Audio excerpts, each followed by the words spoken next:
The effects of globalization. Objectives. At the end of this presentation, the student should be able to know what is globalization and the effects of globalization.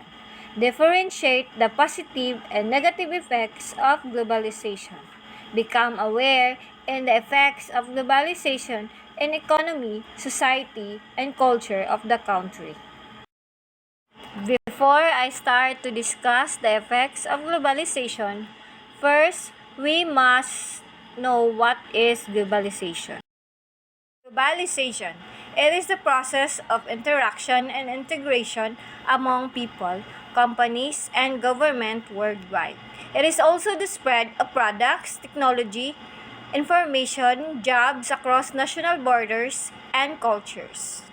It means that globalization describes the growing interdependence of the world's economics, cultures, and populations brought about by the cross-border trade in goods and services, technology, flows of investment, people, and information.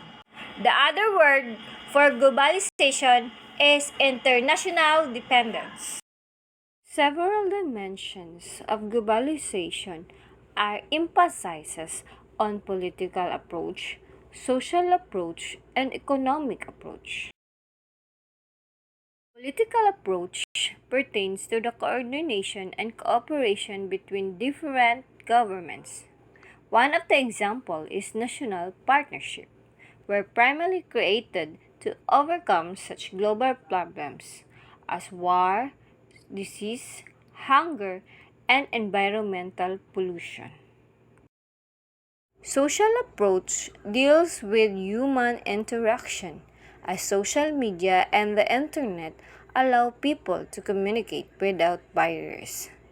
One of the example is everyone knows the information about the Olympic event because they can spread the information very fast through social media and internet. Economic approach pertains to commercial corporations. It means that they have headquarters worldwide which allow them to influence particular domestic policy. Several dimensions of globalization provides an extensive approach to the world integration, revealing both the pros and cons of its worldwide implements. It also explained how our world became a global village where everyone who has access to the internet can purchase products and services. People can also be employed and work remotely without the hassle of traveling and settling in a foreign state. The effects of globalization are multidimensional. They range from economic to cultural on both national and individual levels. It also promotes and increases interaction between different regions and population around the globe. According to Mayer, the effects of globalization are economic, political, and military dependence and interdependence between nations, expanded flow of individual people among societies, interdependence of expressive culture among nations, and expanded flow of instrumental culture around the world. It realized that the perspective represented a shallow understanding of globalization. The political and military power maintain its sovereignty.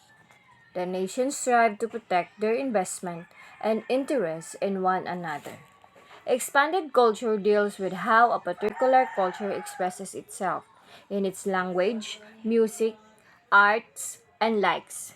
Globalization encourages the monetization of those cultural artifacts and their import-export among participating cultures. According to Cantor, that foreign capital independence increases income inequality in four ways. The four ways of income inequality of foreign capital dependence. Number one, it creates a small, highly paid class of elites to manage these investments who create many but usually low paid jobs. Number two, profits from these investments are repatriated rather than invested in the host country, therefore inhibiting domestic capital formation.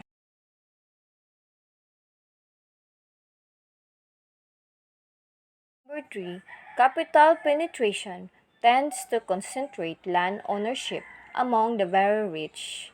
And number four, host countries lend to create political and economic climates favorable to foreign capital that in turn limit domestic labor's ability to obtain better wage. In the state of Cantor, it emphasizes that globalization affects the social class level of the people because he states that the rich become richer and the poor become poorer. He tries to illustrate that globalization affects the security and righteousness of a worker because globalization focuses on economic development of the country. As stated by Holt, he observes that globalization tends to suppress adult wages, which in turn perpetuates the rule of children as economic necessities that leads to explosive population growth. Are you familiar in the saying, kapag maraming anak, maraming katulong sa hanap buhay? It is the negative effect of globalization. The explosive population growth creates a large subsector of society that is insulated from economic development yet competes for resources with the rest of the population. Through this, it encourages political instability, resulting in policies that favors the redistribution of income, which in turn discourage investments, which then slows economic growth.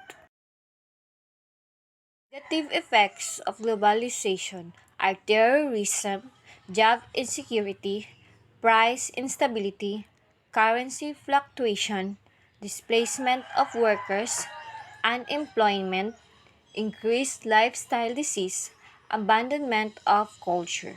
Globalization cause one of the negative effects like terrorism because of the invested money by the other country.